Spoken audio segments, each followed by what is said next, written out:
back to Scream It. Today we are going to continue with our shows. We watched episodes 4 of our respective shows. Then we had a couple things to look ahead to, but first we get to finally talk about the season 3 finale of Westworld. Westworld is crazy. I feel like we got some answers. Some things kind of came together. We had you always expect Westworld to give you a big character death, and I guess Dolores is a big character death. Well, if she's dead. 2. Who's the other? I'm blanking.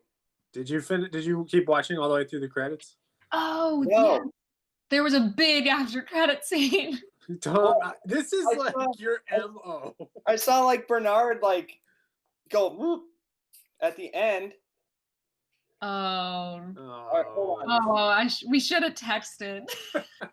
You guys gotta warn me. I never watch after credit scenes. I know. It's like a full 5-minute after credit scene. Yeah, Oh, it's God. like more of the episode. Why can't they just put it in the episode? Why do you have to put it after the credits? I only knew that it was there because someone warned me ahead of time to watch until after the credits. Sorry. Oh boy, that Oh, just God. changes the whole conversation. Well, you guys We might have to spoil it on you.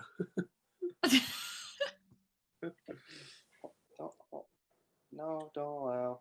I just downloaded HBO Now on my phone. Oh my You're God. gonna watch it live. Sign in. So, but we can talk about other stuff, not just how.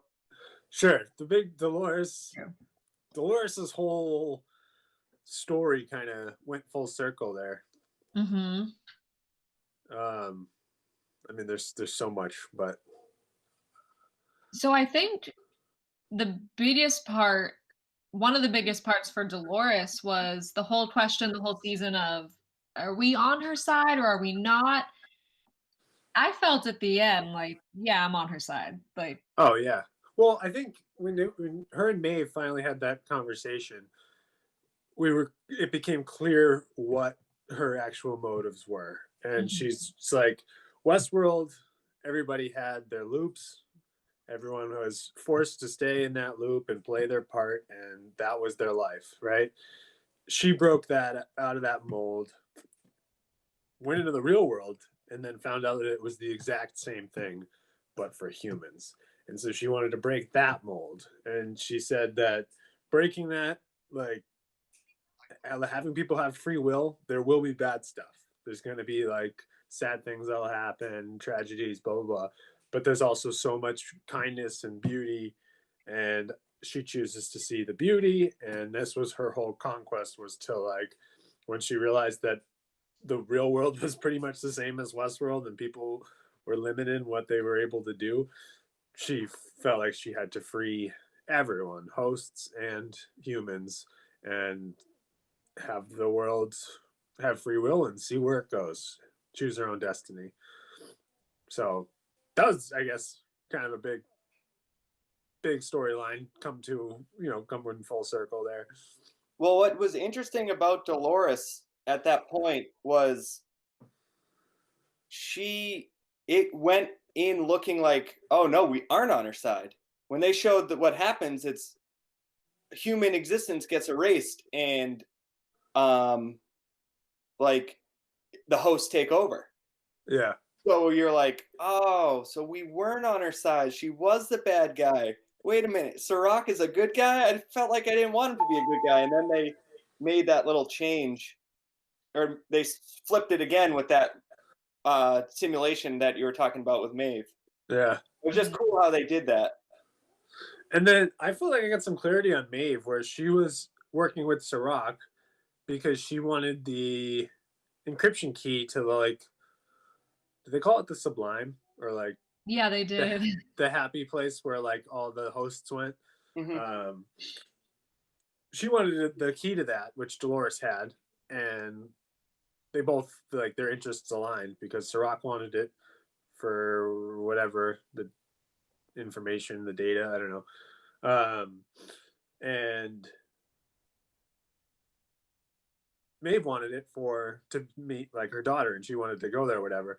And then she realized that that wasn't an option, and that she didn't have it, and that whatever she had hoped for wasn't going to be real. And then she got the info about what Dolores was actually doing, and then it all made sense, like her switch and what she was doing. Because I feel like that was a little confusing, like why were they fighting last episode and stuff. But that kind of all got cleared up for me too. And Maeve's kind of she's awesome. I know. I was so disappointed for most of this last episode because I was like, wow, like they really, even before you knew that you were on Dolores's side, I was kind of like, I hate that they're making Maeve like a puppet to like Yeah. like that goes against like everything she's been so far. So then I was glad that they resolved her character at the end. But still, I was like, okay, a little too late, Maeve. Like you had to wait till Dolores died to realize that you were on the wrong side. Yeah. Well, I guess she thought she was like working to get to her, whatever.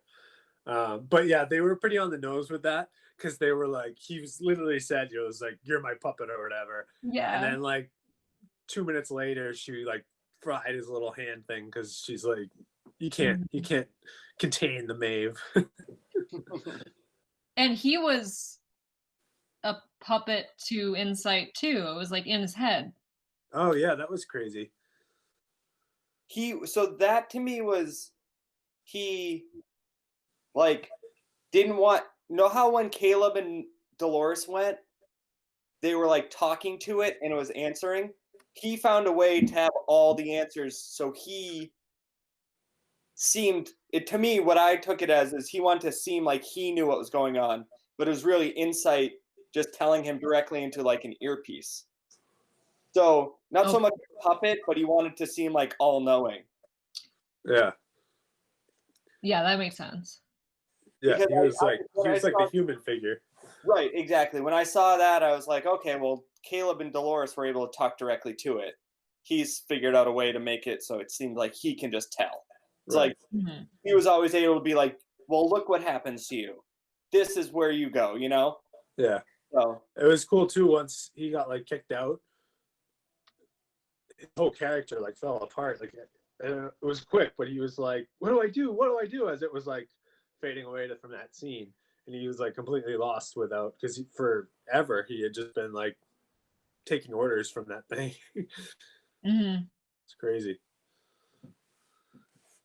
So when at the end, when it switches to Caleb's control, did he tell it to act out the simulation that ends humanity, because Dolores's plan was, when it all ends, maybe we can start and do it right this time? Was that like kind of the goal? Yeah, I think he just told the thing to shut down. He's like, execute last command and shut it down. Like, I don't think it was going to do any strategy. Yeah, that makes more sense. And that was a cool twist that they like put in her memory, or in, her last memory was this like key to switch it over to Caleb. That was like a really cool like move, because Serac and like they thought they were like torturing her, which they were.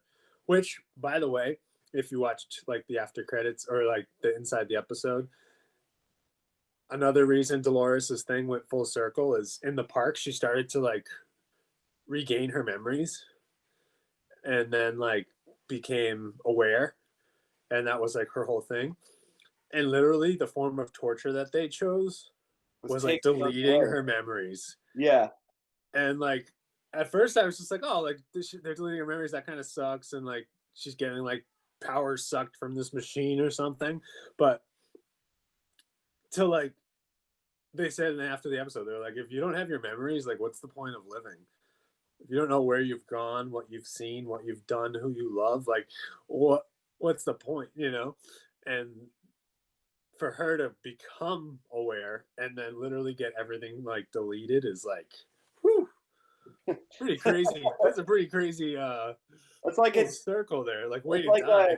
it's funny how writers and stuff can be like, well, let's go back to this part in like episode 3 of the entire series 2 seasons ago and tie it into that's how she becomes full circle. Yeah. It makes you wonder, like, aside from Stream It, we did that project of like pre-production and stuff. How much of full character development goes into that? Like, oh yeah, it's just so interesting to think of like that, the writing of that character. Yeah. So there's two things. The way they tortured her was just brilliant because it was like really a full circle thing. And on Dolores's part, that was really cool that she like knew that they would do it that way, and because they wanted to find the key, but she didn't have the key, and instead she had like this code to switch the power to someone who thinks like choice is the way of the future, you know? Mm-hmm. So I thought that was pretty smart. It was a cool little twist. I just watched that end credit scene. So Dolores died and William died. William died. Yeah, crazy. That one's right on the nose too. Like literally his like demon, his dark, the man in black finally got the best of him. Yeah, and a host. Because his whole thing, like in those last couple episodes, was I'm going to eliminate all hosts. Yeah. Now, that was like kind of sad for me though. It was sad. I was like, well, I was like, I feel like he kind of had that like human like interest in mind more than like other people, you know. Mm-hmm. Especially because he's been talking about like the hosts are bad, and like when you think about the like human versus robot thing, like he was the guy that was very much at this point not on the robot side. So for him to die, it's like, oh, all right, well we don't have like a leader in that. Well, I wonder because they were really talking about how revolutions need leaders, and it was Caleb in that episode. I feel like Caleb is sympathetic to hosts, so he's like more like everybody's gonna survive now. Whereas William was like, if like the robots turn, William would have been the guy that would be like, let's kill them all. Mm. I mean, hopefully that one won't need to happen, but that was like the very last scene with Bernard of like, so the season ends pre-credits with Bernard like falling asleep, like being shut down almost. When it comes back, he's like covered in dust. Is that to say that we're like way, way into the future? I think so. I think that's going to be crazy. Okay. Like around the time that it predicted human, like the end of human civilization. Are we just in a host world, do you think? Maybe. Well, so before we get there, we could talk about Hale. She was making like thousands of them. Yeah, she's creating an army. So maybe there's a huge like human versus host battle, which is not what Dolores wanted, not what Caleb wanted, but. So you know how throughout this season, Serac was able to create like holograms? Yeah. Was Hale using the technology at Delos to do that? To talk to Dolores? I think that was, I think so. I think it was like a, because her eyes got all weird, Dolores's. Yeah. I feel like she like tapped into her data or whatever and like sent her a message. Because only she could see it. Yeah. She was like seeing a message basically, but a live conversation, I guess.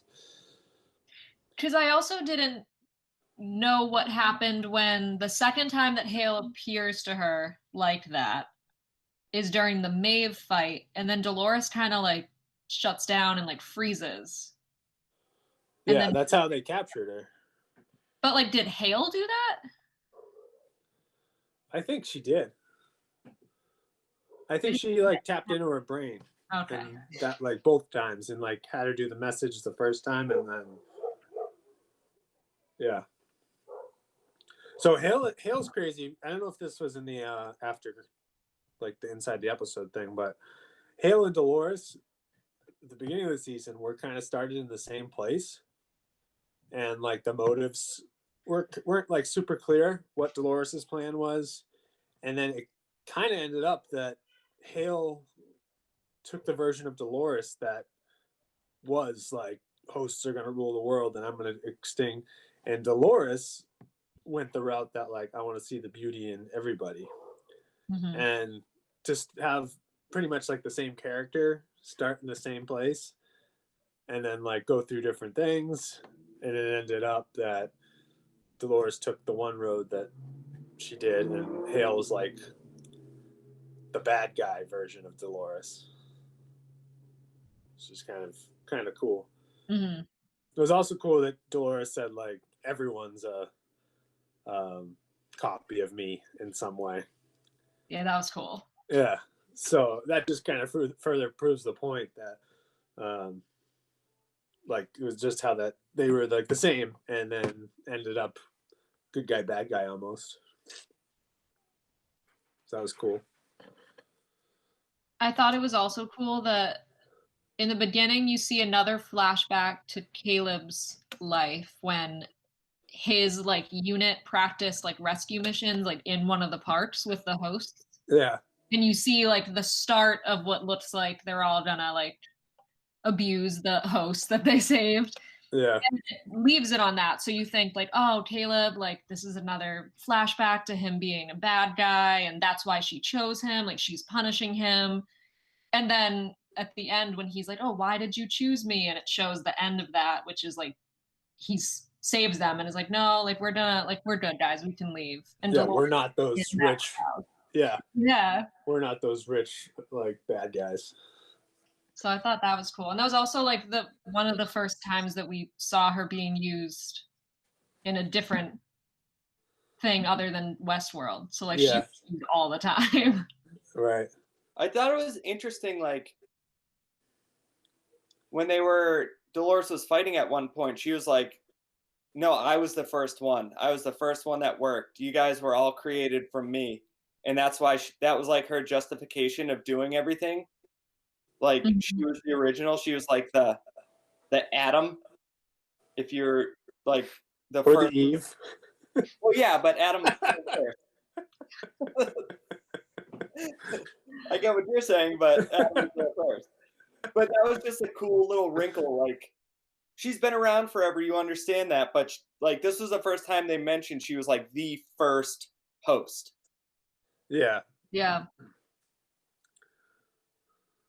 Well, yeah, that's kind of cool, especially because when they were talking about like, just to bounce around a little bit, that same idea though, Bernard was made in Arnold's image, and the like cornerstones of their like being are still like in there. So like, it was cool that he had all those like fake memories of his family, but Bernard did, but really those were Arnold's memories of his real family. Yeah.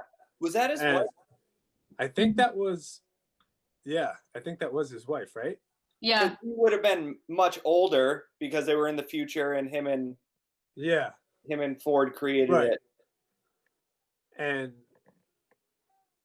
yeah, that was just really cool. It was confusing at first because I was like, why would like he go to this? And then she called him Arnold, and I was like, oh wow, cool. Yeah, I was like, wait, I'm pretty sure that was like a picture of his son that died. Yeah, I was like, that wasn't real. These are all, they made a huge big deal about that not being real. Yeah. But it wasn't, but also it was because it was built off of a real person. And Arnold and Bernard has Arnold's like core person structure, and feels the love and the loss and the sadness that Arnold felt just because it's like programmed into him. Yeah. Pretty crazy. Now, I guess the after credit scene like answers the question, but it seems strange like where they go from here with if they're going to be so far in the future. Like Caleb will probably be dead. I wonder if like maybe the Bernard opening up is like he's going to be the foil to like Hale's army.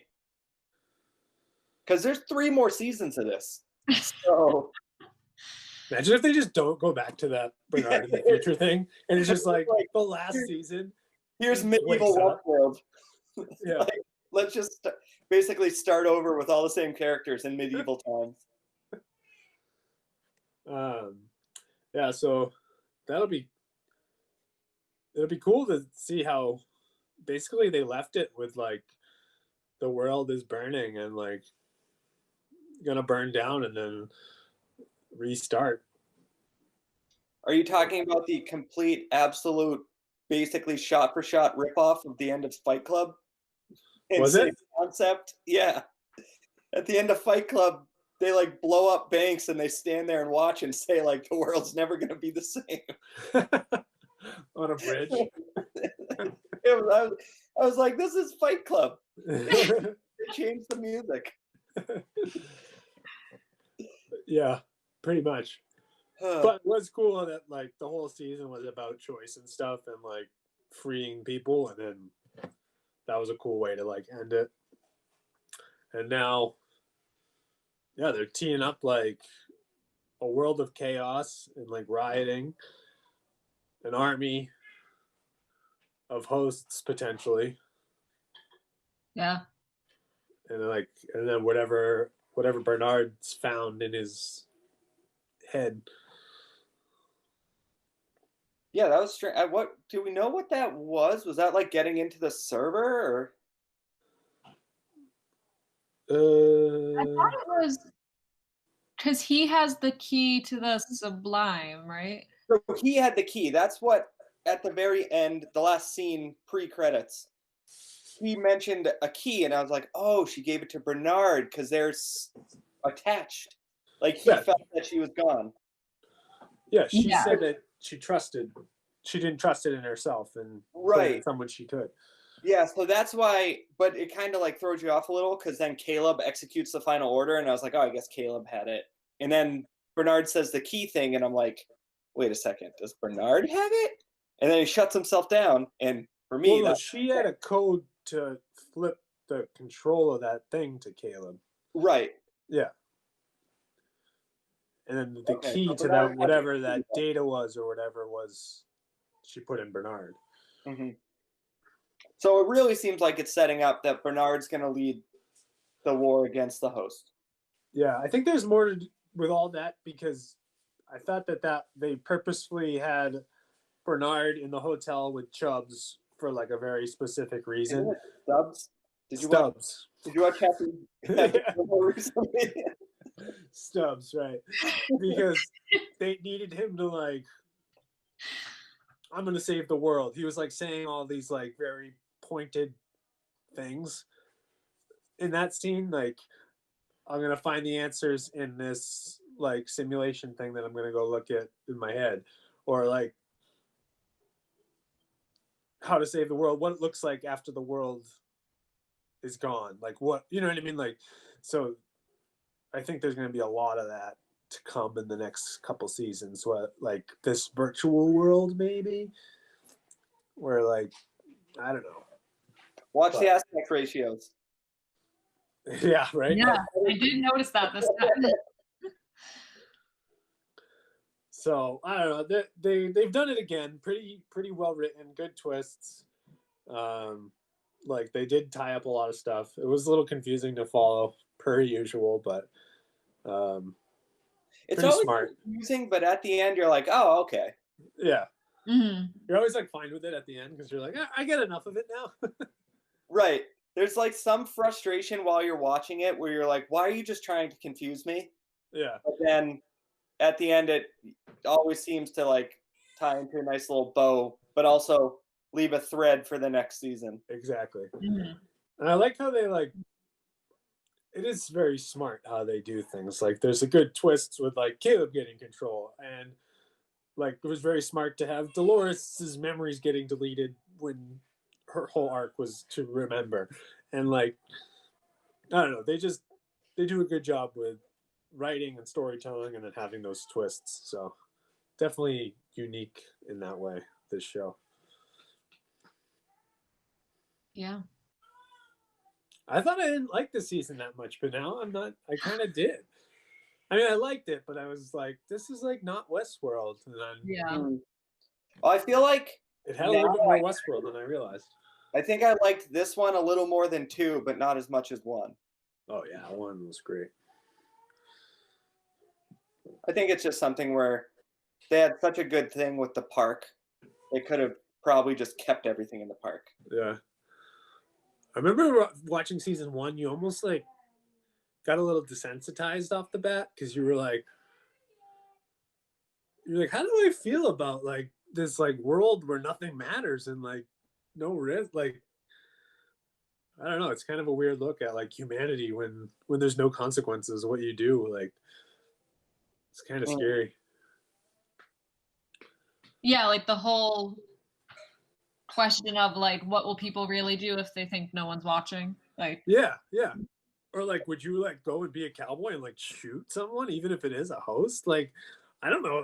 If that was an option right now, I don't know. I think I would go and just like ride the horses and like experience like being a cowboy because you can't do that now because it's not like yeah, whatever. You know what I mean? Like, but I don't know. Some of like I don't know. It's just kind of a the way to crazy go concept. in is go in with the concept, and maybe it's just because I rewatched Django Unchained.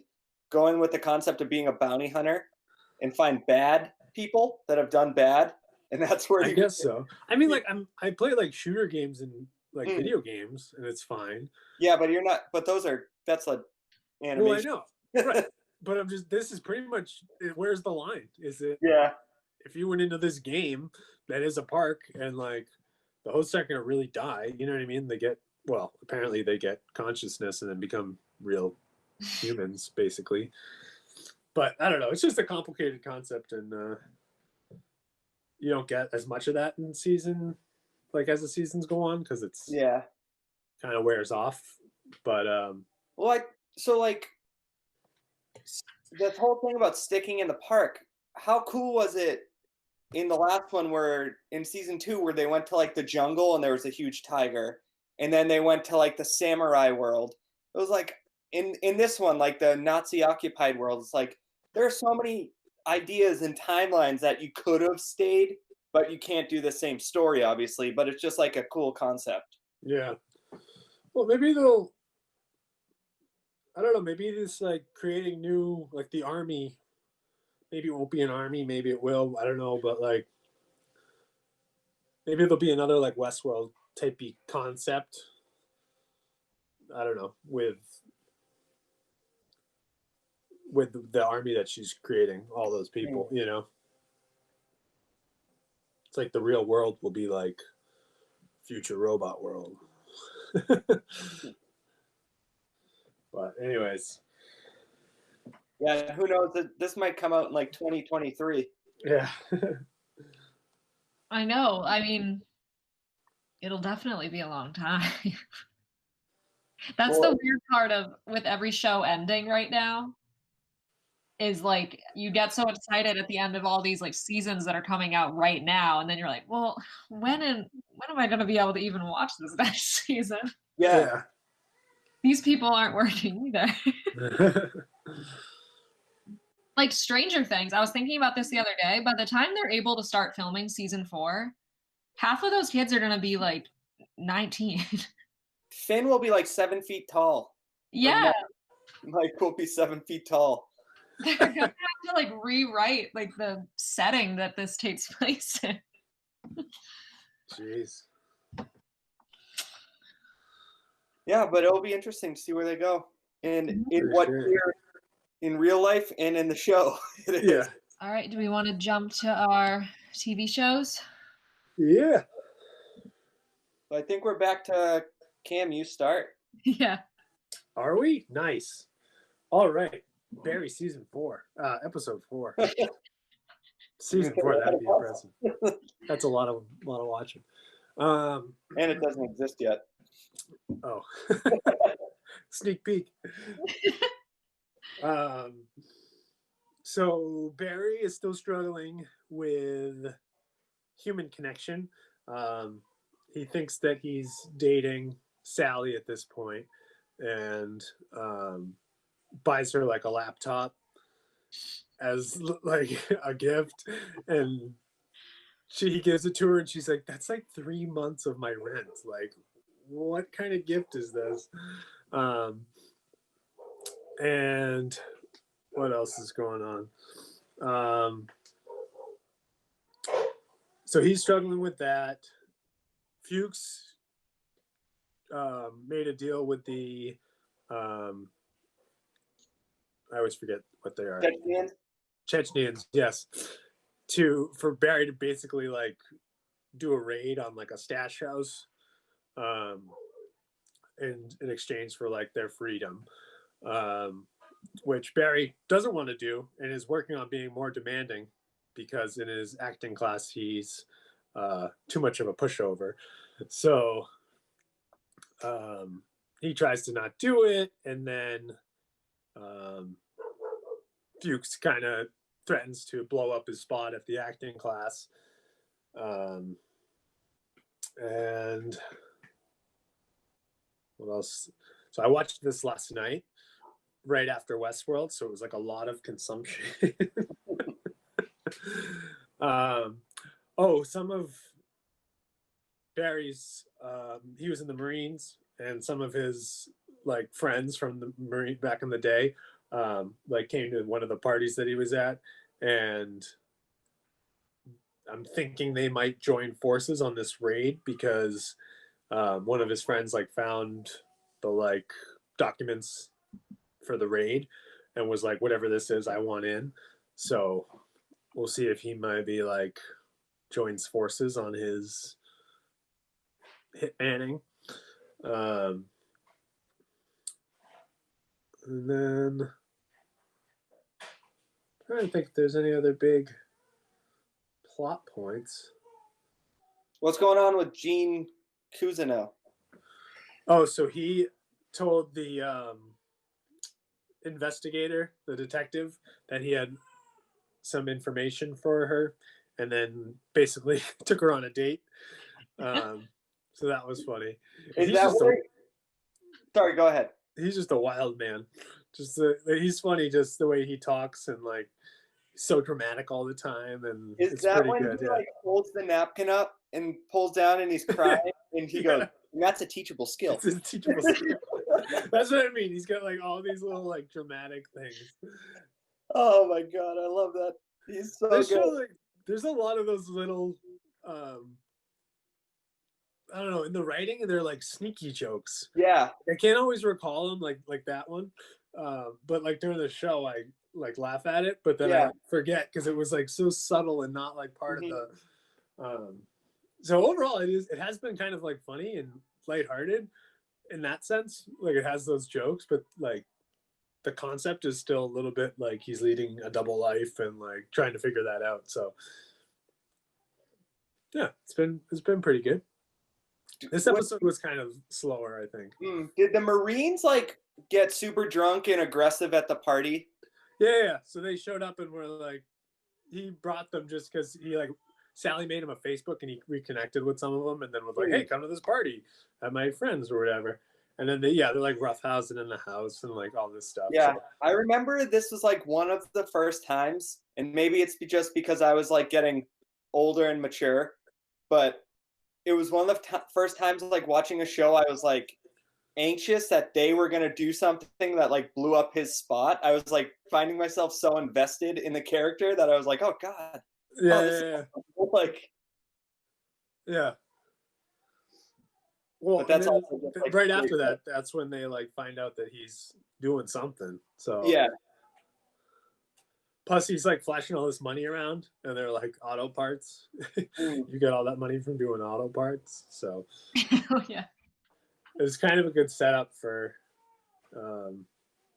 like them to join forces or whatever. And then Sally like left the party with some guy that played Pinocchio in like a random thing. Oh, Sally is a struggling actress, and I think that's like part of the show obviously is like this acting class and the struggle of like LA and like being an actor, and her like to be agent that she was trying to like sign with like made an advance on her and then was like, oh, I'm just kidding. I'm not like making an advance on you. And then she went to an audition and they came over and were like, and who booked this audition for you? And she was like, oh, my agent, so-and-so.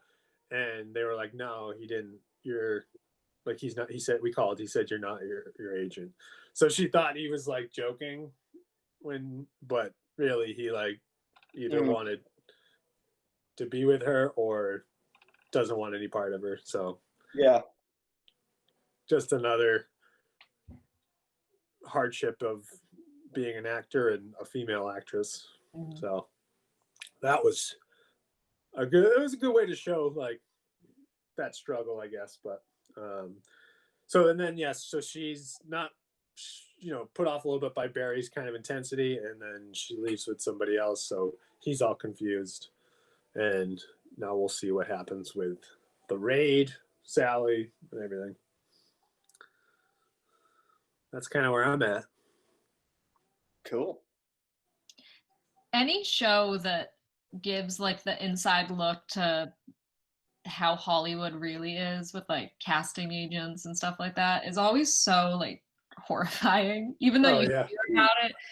And I liked that Barry, like, even though it obviously is about Bill Hader being an assassin, like I always really liked the scenes that little inside look into like these people who are trying to act. And that reminds me, there was one quick scene with Gene doing an audition, like the teacher, and he goes, it's like man in the back of the line, reading for man in the back of the line, and he's like, I'm going to give you two options.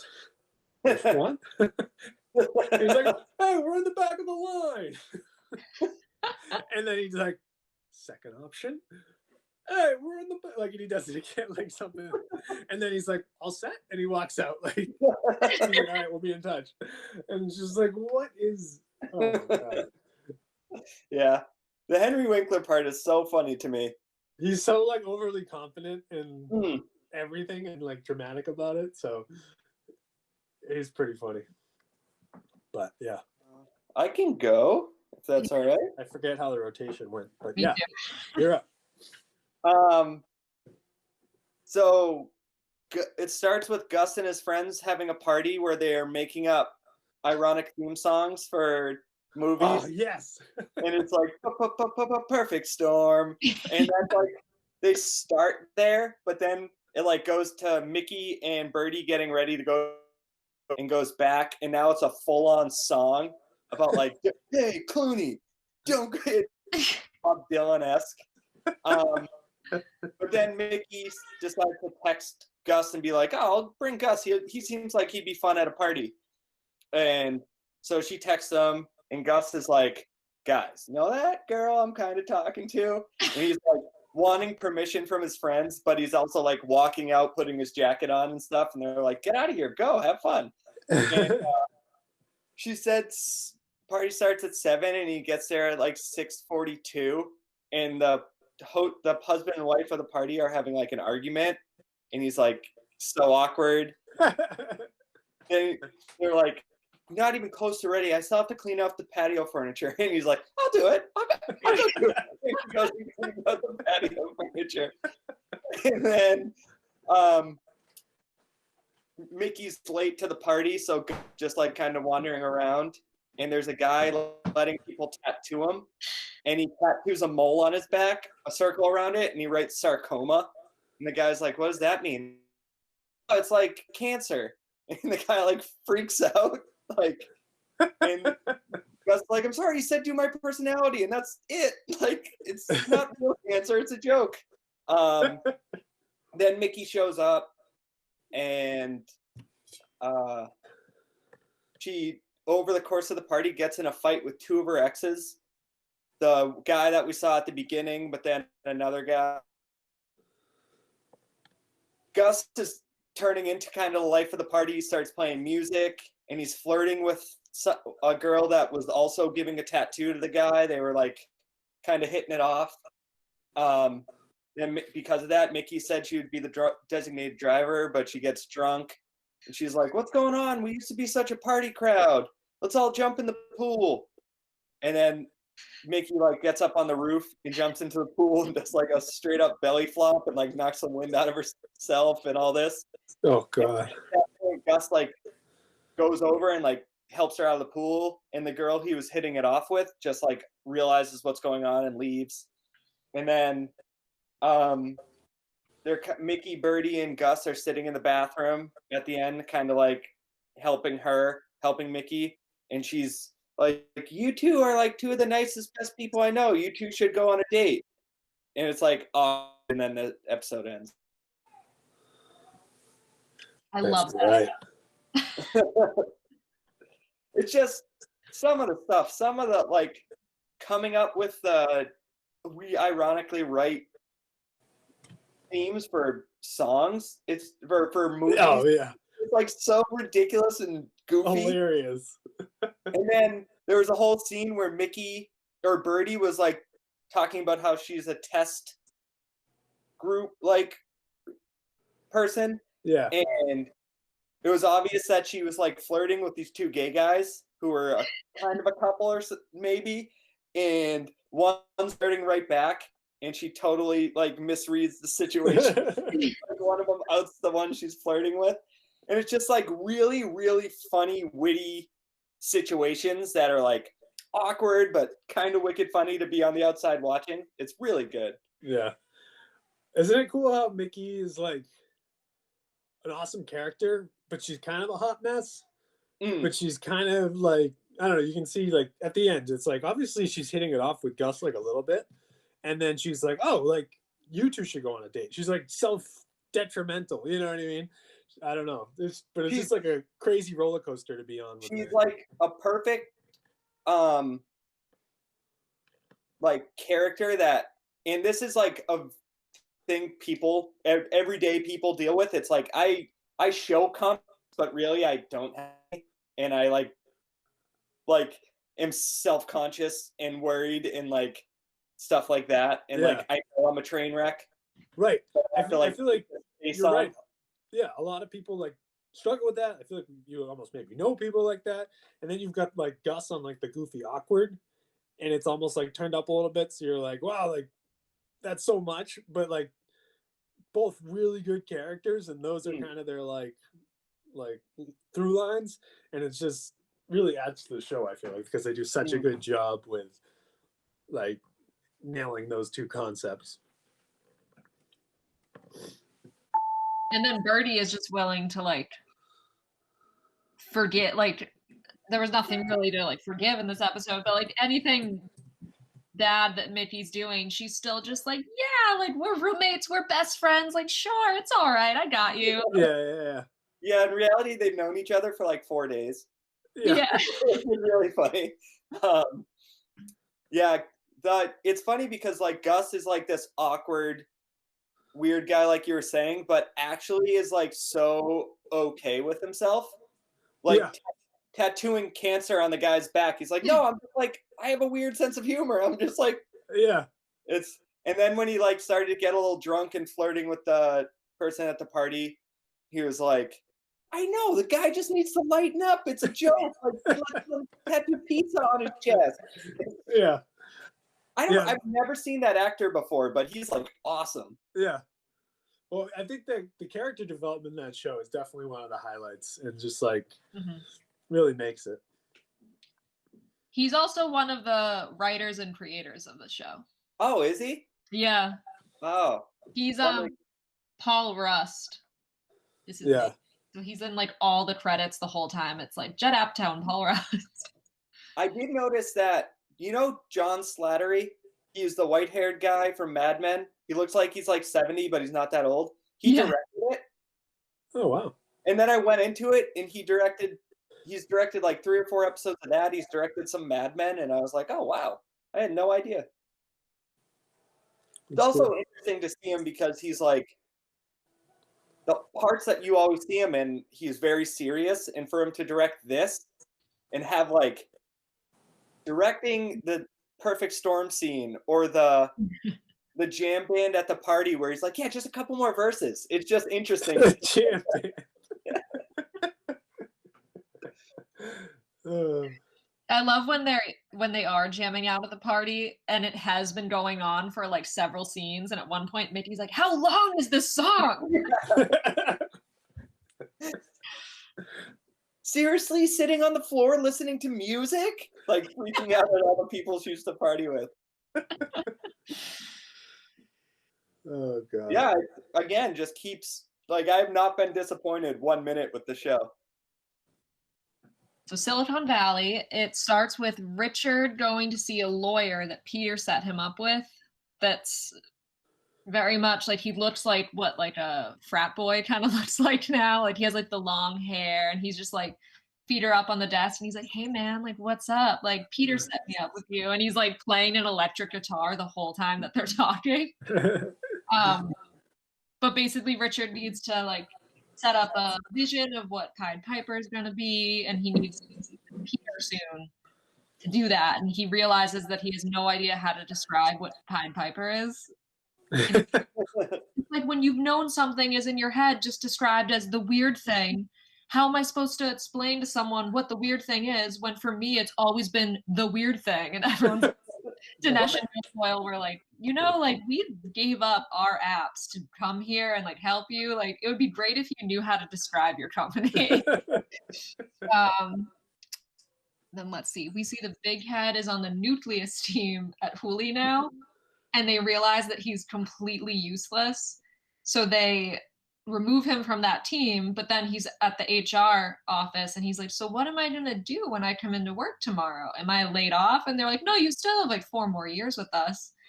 He just doesn't have a job to do anymore, and he meets other employees at Huli who are also unassigned, and they just hang out on the roof every day and drink beers.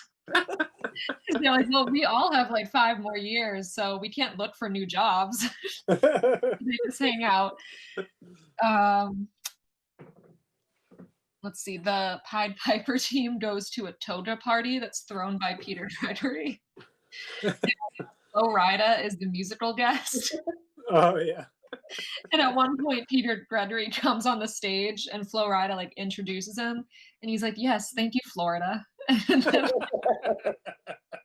just gives like an awkward speech that's like, "Thank you for coming to the 3rd like fundraiser party. The past 2 were great. That's all I have to say." And then just walks off stage. But Richard gets drunk at that party and unintentionally says that Ehrlich can be a board member of Pied Piper. Next day realizes that and kicks him off of the team. So then they're feuding. And then he realizes when he goes to do the vision pitch to Peter that he has no idea what he's doing, and he has an anxiety attack in the bathroom and like takes off his pants because they got wet. So then he just puts them in the sink and makes all of it wet because he's like, "Well, now no one will notice that I got them wet." And Jared walks in and is like, "Oh, this is a disaster." So they pants. And when they come out, Ehrlich is there and he's like, "I'm sorry, I just want to be here to help you." And then Richard says he can be a board member because he's like, "I can't do any of this. I have no idea what I'm doing. I need you to speak the entire time we're in the meeting."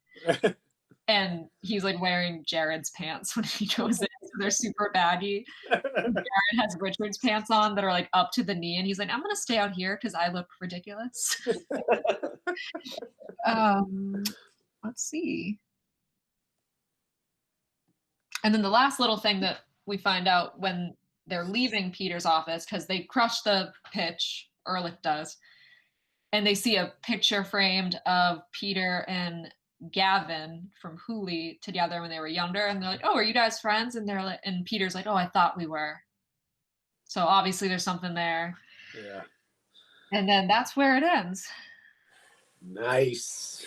When you in previous recaps, I was like, I wonder if this is the episode where Big Head just goes up on the roof. Yeah. His whole character throughout the whole series is just like this buffoon, and it's so funny.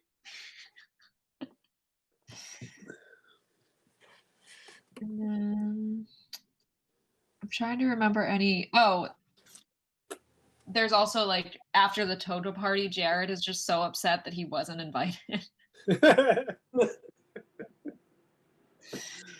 Oh God. Yeah, I'm really liking it.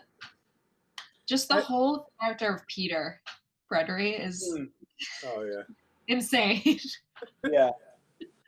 Do you remember, you had said you watched some of this before. Do you remember this part, or had you seen this one, I guess? I don't think I had. Oh, okay. Yeah, last time you said you had kind of seen like sporadic ones, so Yeah. I didn't know if this one fell into that. But no, okay, so that's fun. Yeah, as soon as they got to the Toga party, I was like, I feel like I would have remembered this.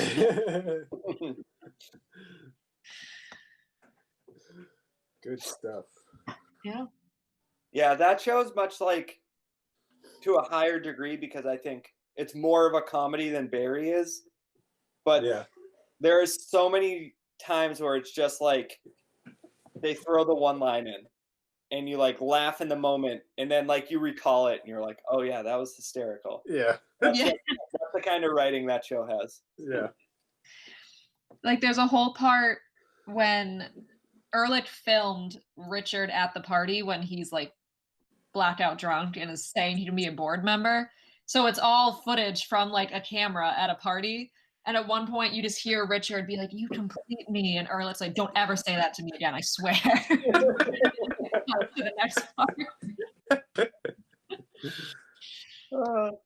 So good. Oh yeah. So I was actually thinking logistically wise, when we get to episode 7, Sarah and I will have to watch 7 and 8 because there's only 8 episodes of Barry. Sounds good. So I think we're only on episode 5, right? Yeah. So we're good right now. Yeah. I gotta say, Love is hard to only watch one episode. Oh yeah. Because they're like 30 minutes. Yeah. Well, I guess all of these are they're half-hour shows. But Love has a certain binge worthy. Yeah, I think it has the whole Netflix model. Like the 2 you're watching on HBO so they're like weekly. Yeah. Yeah, and they don't give you the option. At least my TV, like for HBO, it doesn't say like play the next one. It like end for you. Yeah. So for looking ahead, we have 2 things. The movie Snowpiercer, I don't know what year it was from. It's a couple years old. It has Chris Evans, but it's like a futuristic post-apocalyptic type of movie, and they have a prequel show that just started this week that seems to be like pretty popular, and the cast is really good. One of the guys from Hamilton is like the lead male character. Debbie Diggs? Yes. I saw an interview with him recently, and once you said that, I was like, oh, that must be what it is. Mm-hmm. I put it together. Yeah, so if you've seen the movie, which I saw it recently actually, to have a show that takes place before what even happens in the movie is really cool. Because the whole concept is humanity lives on this train now. Yeah. That's pretty crazy. And it's like organized by class, right? Yeah, so like if you're at the caboose, you're at the bottom. It's kind of like it reminded me of like the Hunger Games. Just in a train. It had that vibe, yeah. Mm-hmm. Was it like an ice age or something? And like the train can't stop moving? Yeah. It's just all coming back to me. Yeah, and like you can't even just like opening, like one of their forms of torture is like they have a little hole in the train and they'll put like someone's arm through it because being all is like you're gonna freeze. Right. And like the food is like little bars of disgusting. Yeah. So pretty cool. Sorry, just a couple things that I remember from 2013. Yeah. It's one of those movies though that I feel like when you remember little details, it's like, oh yeah, that's right. I remember that. So yeah, that's cool. I'll probably. So it's a prequel to that. Yes, and it's a weekly show on, I think it's like TNT or something. Huh. Yeah, it's on TNT. Which means it'll probably go to Hulu. Usually, how it goes. I think so. I think so, yeah. That's cool. And then you know more about this, Tom, but you said HBO Max comes out on Wednesday. Yes. So this has been like a thing. I think we touched on it, kind of speculating what it might be. So just like everything else in the world, HBO is like, we need a streaming service. They have HBO Now, which is basically like if you're a cord cutter, but you still want to watch Westworld, Game of Thrones, all that stuff like live. It's pretty much that, and it has the HBO Go like library, so you can watch old shows and all that.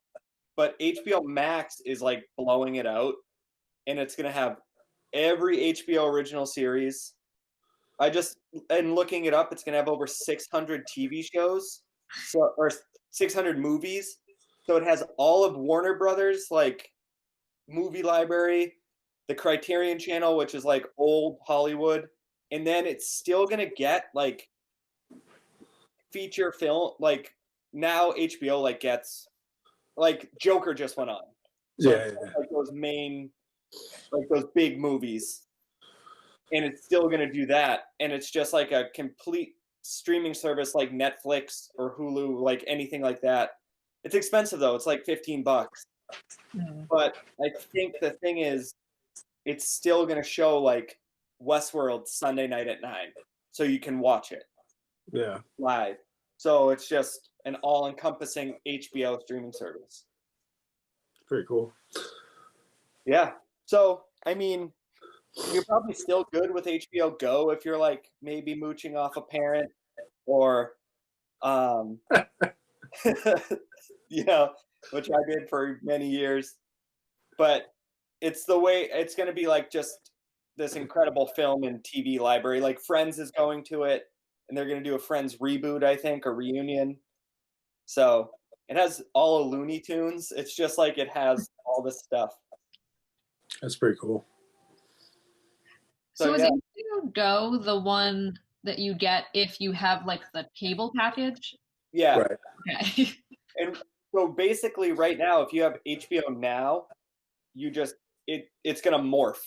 It's gonna like evolve into HBO Max. So you just get it. Is it the same price as HBO now? I think so, yeah. Oh, nice. So they're basically just adding stuff to HBO Now and making it bigger. Maximizing it. Maxing it out. There we go. Same page. That's pretty cool. That's how you look up there. That's all I got. That's Speaking of jokes. Do we want to end with a joke? Of course. So Sarah, you got to get stop record ready. Here we go. Okay. All right, ready? Mm-hmm. Why did the pony ask for a glass of water? Because he was feeling a little hoarse.